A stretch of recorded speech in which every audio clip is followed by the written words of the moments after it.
Welcome to another riveting YouTube video based on my newsletter, the Boring Business Bulletin. I'm going to start off by saying something that totally sounds wrong at first, and it's that most service businesses don't stop growing because the owner stops working hard. They stop growing because the owner keeps working hard in the same exact way. That distinction really matters here.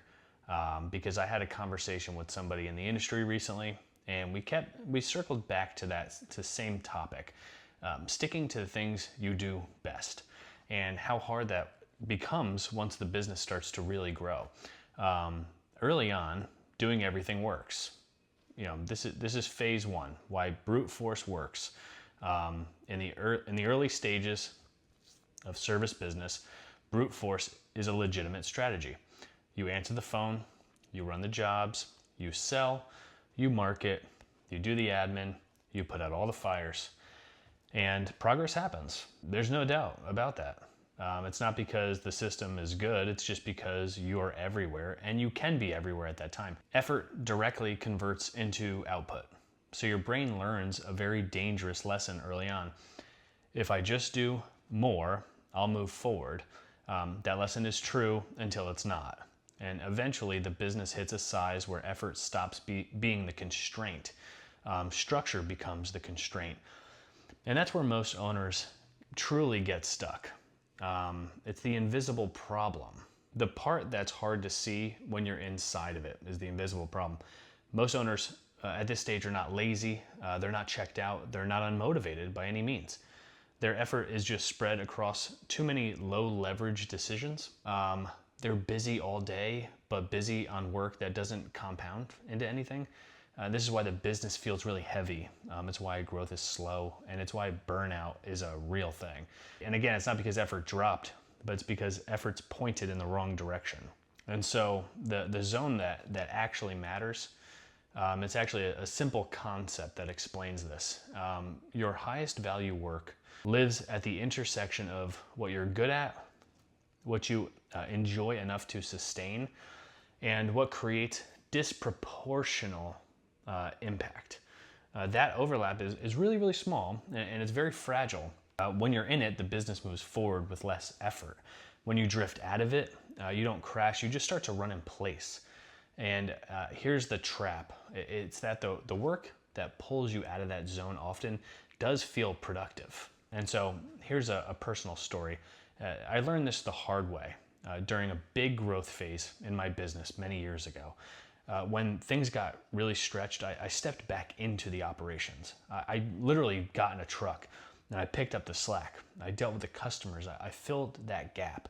And day to day, productivity went way up. The revenue looked really good. Cash flow felt better. I felt really useful.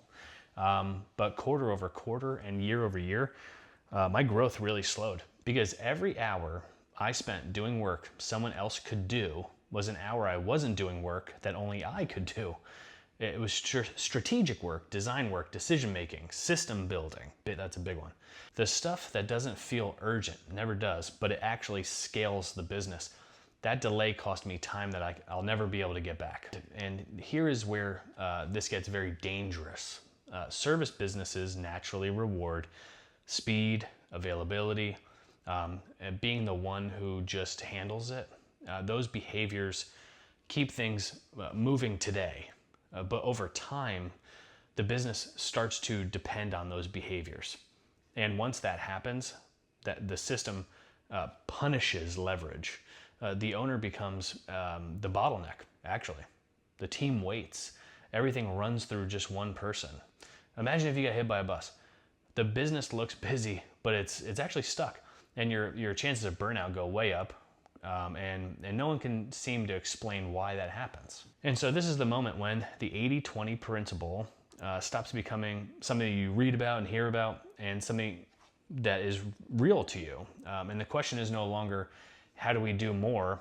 But it becomes, which actions actually move the business forward and which ones just keep it running? That's a painful shift because it actually requires subtraction. So anytime you take away, it feels risky.